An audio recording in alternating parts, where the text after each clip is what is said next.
Okay, it should be ready now.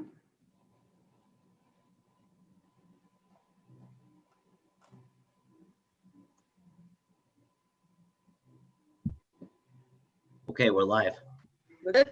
Okay, I'd like to call this meeting to order. I'd like to vote to go into closed session for discussion and or action regarding those items of business exempt from open meetings under general laws of Rhode Island, RIGL 42465 A1, A2, A4, A8, and 8. Now, So moved. Second. all in favor? Aye. Aye. Okay, we'll go into executive. Thank you.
All right, we're live on YouTube, but do we have to open again?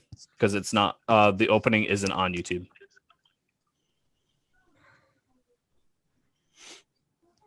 We opened live. We opened on YouTube. You opened on YouTube, but when I go to the live stream, it starts with Kathy saying it's ready now, and then you all leave. Oh, the meeting's already been open, so I think we can probably just go right into. That's weird though, because I waited and then checked, and it did seem like everyone was on. Should I just start? Yeah, I just explain that Okay. we went into executive. Yep. Okay, yep, we went into executive session already, and I'd like to, everyone to make note that we are in recess from executive session, and after we finish with open session, the one item, we will be returning to executive session. So we are not voting to seal the minutes of executive sessions, and there were no votes taken. So we'll just start with new business, discussion, report out, elementary 4-day schedule and secondary hybrid schedule. Yes, Madam Chair. Yes, Ms. Gambrick. Yes, Madam Chair, members of the school committee, Dr. Thornton, and members of the community. When we were planning a safe return to school in the fall, we were committed to honoring a stable PODS. And Dr. Cecil was concerned about the historical scheduling for itinerants. Each itinerant teacher works with children in K through 5 and elementary schools, but not only just one elementary school, many of them work in 2 or 3 elementary schools. So they work with over 300 students a week. So this is still very concerning to Dr. Cecil. So she wanted to schedule itinerant teachers in a different manner because she felt they'd be super spreaders. So in order to avoid this issue, Dr. Cecil scheduled itinerant teachers for 1 or 2 grade levels per trimester. And this was done for safety reasons, as I said earlier. This new scheduling model did not give teachers the appropriate planning time of 225 minutes that's mandated in the contract. So in order to make up this deficit in planning time, teachers are given this extra planning time on Mondays. So students do not have as many itinerants during the week, so they have more instructional time during the week, but because we owe the teachers planning time, we do not have school right now on Mondays. Also on Mondays, there are special educators, different service providers, as well as math interventionists and reading specialists that also provide services to students on Mondays. So as we're approaching the beginning of the third trimester, it would be very difficult to reschedule itinerants, special educators schedules, and interventionist schedules. And we also pride in using our Mondays for deep cleaning days. Even though we clean our schools thoroughly each day, we do a deep cleaning on Mondays. So these are many reasons why at this point in time it would be very difficult to change all these schedules, beginning with the third trimester coming up this month, and to make Monday a school day. We also have many professional development opportunities scheduled for the remaining of the year that is important for our teachers as well. Thank you, Ms. Jambrook. With the secondary schools, we're limited on how many students we can put in a classroom, just the same as the elementary grades. Our max capacity for students in a room would be 17. We do not have enough classroom space to have all our students back at one time at the secondary level. We have students coming into school in the hybrid model. As a result of the hybrid model, we've been using Mondays for support services for special needs students. We want to make sure that we properly address the needs that the students have outlined in their IEP, and we need Mondays to support the students in their needs for those services. Thank you, Mr. McCaffrey. Also, I would add that, I'm not aware of any high school in the state that's back full-time at this point. Cranston isn't, West Warwick isn't, Johnston isn't, Coventry isn't. I could go through the whole list. If anyone says they're back at full capacity, they may not be telling the whole story. Thank you very much, Mr. McCaffrey. Does anyone have any questions? Madam Chair, if I may. Yes, Mr. Testa. Thank you. Ms. Danberg, with respect to itinerants, you said that when we scheduled originally, we essentially, how I'm going to phrase this, we essentially delivered less itinerants to fewer students during certain intervals. So now do we have to is the problem is trying to balance what we haven't delivered yet? I'm just trying to understand the itinerant. I know why you did what you did, but if we went back to 5 days, what's the obstacle that says, okay, we'll just put everything back to what was pre-COVID? So for an example, in the first trimester, we gave kindergarten students library and art for the whole first trimester. They will never receive any more library and art classes for the rest of the year. It was very concentrated on the two grade levels, kindergarten and first grade. So some students haven't received their library and art yet, and they might be receiving it in the third trimester. So to redo a schedule that was very concentrated in giving students all of their specials in one trimester, it would be very difficult to redo that schedule and balance it across all the grade levels. Okay. And then explain to me common planning time. I mean, I know it's 225 minutes per week. So has common planning time to teachers been allocated, for lack of a better word, in the same way that itinerants have been allocated to students? Has that been impacted the same way? Yes. So it's not necessarily a common planning time. It's teacher planning time. They can use it however they see fit to meet their needs. But yes, so the itinerant 5 days, but they have 5 itinerants a week historically. That gives them 225 minutes of planning time. Now, they might have 2 a week or 2 itinerants a week, or they might have only 1 itinerant a week. So we have to make up that lost time on the Mondays. Right, and if we suddenly decided to do 5 days, are you in essence having to tip everything upside down and then have it all fall out and rebuild it all over again? Correct. Not only just itinerants, but also your special educated service providers, your math interventionists, and reading specialists. So, all right, so that leads me to my third question on the special ed services. If I understand it correctly, we're using that Monday to deliver a lot of the special ed services? That's what that Monday is? Yes, some special educators are utilizing times on Monday to deliver the services, including psychologists, social workers, resource teachers. So they are reaching out to their students. I know math interventionists that are reaching out to their students on Monday because they can't fit all their students in during the week. And also they're reaching out to students that need some extra support. They're giving them extra support over and above what they do during the week. Dr. Conley, may I ask you, sticking to the elementary level,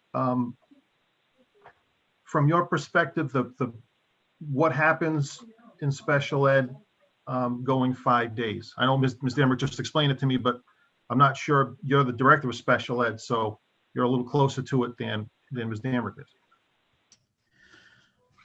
I would not support it because I think that the special education teachers, their students, and their families have already been through multiple scheduling scenarios where we initially were all in distance, then we opened up under hybrid, then we went back to distance, then we opened up 4 days a week with 1 day off on Mondays. If we reintroduce Monday as an in-person learning day, I think it would, like all the scheduling changes, be incredibly disruptive for special educators, for speech language therapists, occupational therapists, and physical therapists. It's really challenging to service these students and at the same time meet all the social distancing requirements. Typically before COVID, a speech language therapist may take students from 2 or 3 different classrooms. We can't do that anymore with the pods. So I like, Assistant Superintendent Danbrook and Director McCaffrey said, I think it would be incredibly disruptive right now. So it's not simply just, okay, make Monday a school day and go back to a 5-day week schedule. It's not like we just unplugged a day, right? Okay, yeah, and Correct. Obviously, in a perfect world, I would love to be back in 5 days a week, but I'm fully cognizant of some of these obstacles. With respect to the secondary level, and I guess this is to Mr. McCaffrey or whomever, I know, for instance, East Greenwich is adding a Monday, right? They're taking their Monday now and they're adding it as a hybrid day. So they'll be doing 3 on, then 2, then 3 on, then 2. Now, I don't know all of the details of how they went to market, so to speak, at the beginning of the year. But if I understood what has been said so far, for us, it's not that easy. And so I have to assume that it's because the path we took at the beginning when we planned all this out and created our system with the other 8 or 9 districts of the AFT, they may have done something different. I don't know if you're familiar with what they've done that would allow them to add that Monday back. There's a lot of different models out there at this time. Some schools are doing partial days. Some are doing what we're doing. Some have called themselves full return, but 75% of the students are in person, 25% are DL, and students only required to attend at a minimum 1 block a day, leaving 2 blocks DL. So it's really not a full return like the impression is given when it's put out to the public. So would a student go to school for 1 class and then could go home? That's Or what one some, section and then go home? that's what some communities are offering. I would not suggest that. I think we have a pretty stable situation where the students understand the schedule, the parents understand the schedule. And, students have had it rough enough. I think the way that we have it, they have a consistent schedule and we're supporting them the best we can. And it seems to be working. I mean, Dr. Conley is getting positive feedback with special services that the kids are understanding what's happening. And I don't think some of the students that we service accept change well. Mhm.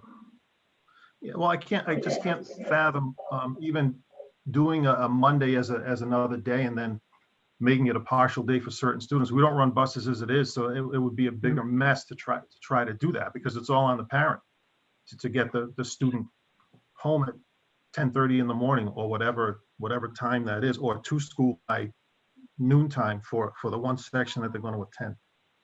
Hold on, I may have. And Mondays for professional development, Ms. Danberg, do we have PD already in the hopper for those Mondays? Yes, we And do. changing We that have, could be, yes, teachers need professional development more than ever right now. The way they're teaching, students in front of them, teaching students as distance learners. We do have, especially iReady PD planned for the rest of the year. We have our state PD days. We're planning those as well. So PD is an important aspect of Mondays. okay. All right. And again, I'm fully aware that parochial schools, many of them have been in 5 days and other schools have been in 5 days. I think the majority of districts, public districts, are not in 5 days in elementary. I know of about 8 or 9 that are, but I'm not sure if the majority are. And again, I'll just repeat, as much as I would love to be 5 days in elementary school, because I think everybody here sees the value in that, I'm worried about the disruption, number one, just in scheduling. I'm very worried about special ed services.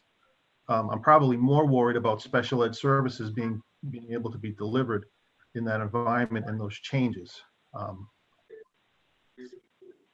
Okay, and the PD, of course. That's all I have.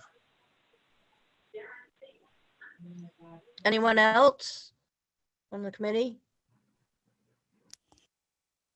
Mr. Testa summed it all up for me. Mr. Cornell, Ms. Bacchus, Madam Chair, Mr. Cornell? I think the administration did a good job at explaining it and also to talk about all the different issues of why we can't do it at this moment. I thank them for coming up with this explanation because I know many members of the committee wanted to know why we couldn't do 5 days in person. So thank you for making that public and let us all know the information. Thank you. Ms. Bacchus? I think it's been out there, Mr. Cornell. I don't know why I didn't see it, but I know that the superintendent had brought that forward back quite some time ago. But I agree with Mr. Tester. We're on the same wavelength there. Okay, and I'm gonna also agree that Mr. Testa, you covered everything. The only thing I would like the community to know is, Ms. Danbrook, do you know the percentage of kids that are in person right now in elementary? I hate to put you on the spot. It varies by school. I will be reporting out at the next school committee meeting. I have a survey out right now who's coming back for the third trimester, which is due March 5th, and I will report back out. But the last survey we did had 70% across the district returning in person for the second trimester. But I can give you updated numbers on the Okay. March 9th meeting. Okay, that's great. And Mr. Madam Chair, McCaffrey? Yeah? Hold on, let me ask Mr. McCaffrey my question. Sure. Do you have a percentage of how many are in person? Based on the last survey, it was a little bit about over 60%. It was about 63%. Again, like Ms. Danbrook, a survey will be going out and we'll have that information available to you. It won't be next time because we're not on trimesters like the elementary grades are. It'll be a little bit after that time frame. Okay, thank you very much. Madam Chair, I have one more question. Yes, Mr. Testa. Thank you. This could be to Dr. Thornton, it could be to Ms. Danbrook or Mr. McCaffrey, it doesn't matter.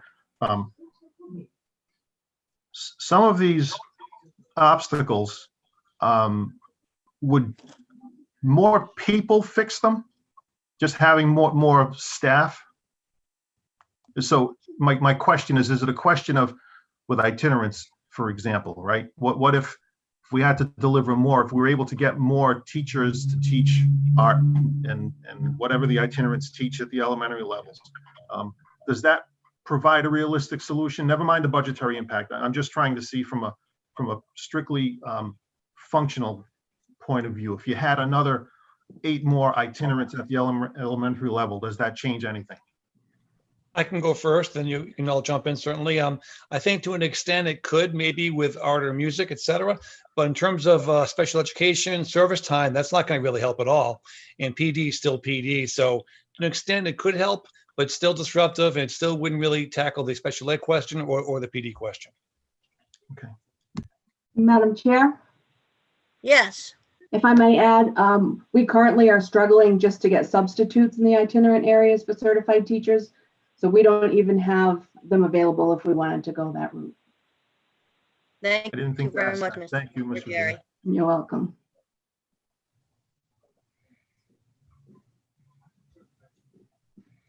Okay. Does anyone have anything else to add to let the community also know? I know we have been getting inquiries about it, and I'm glad. I want to thank all of you for explaining it very well in depth, so all can understand. I know it was discussed.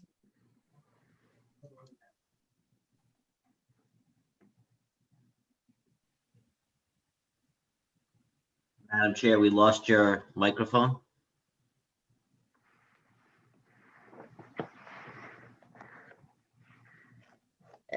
We're not, you can't compare us. We have a middle school that is the size of someone's high school. And that's just 1 out of 4 secondary schools. So people need to keep that in mind. So at this point, I'll just go over future meetings. We have a monthly school committee meeting next Tuesday, March 9th.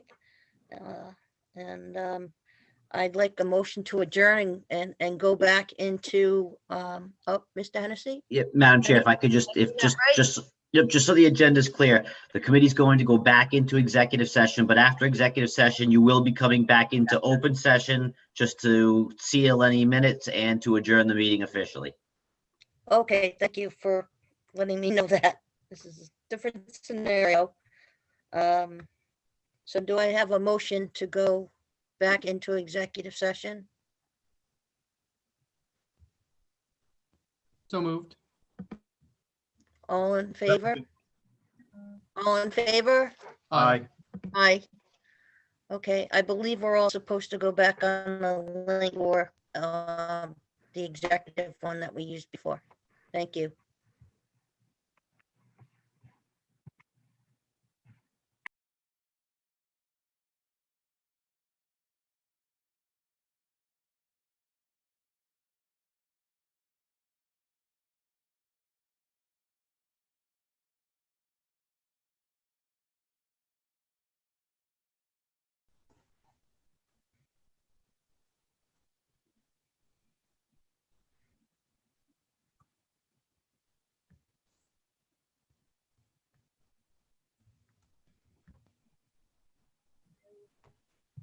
I've got so many tabs open on my computer. It's my God.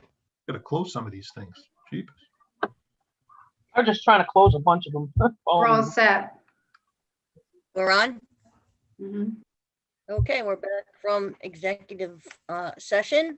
I'd like right now to get a vote to seal the minutes of executive session. So moved. Second. All in favor? Aye. Aye. Aye.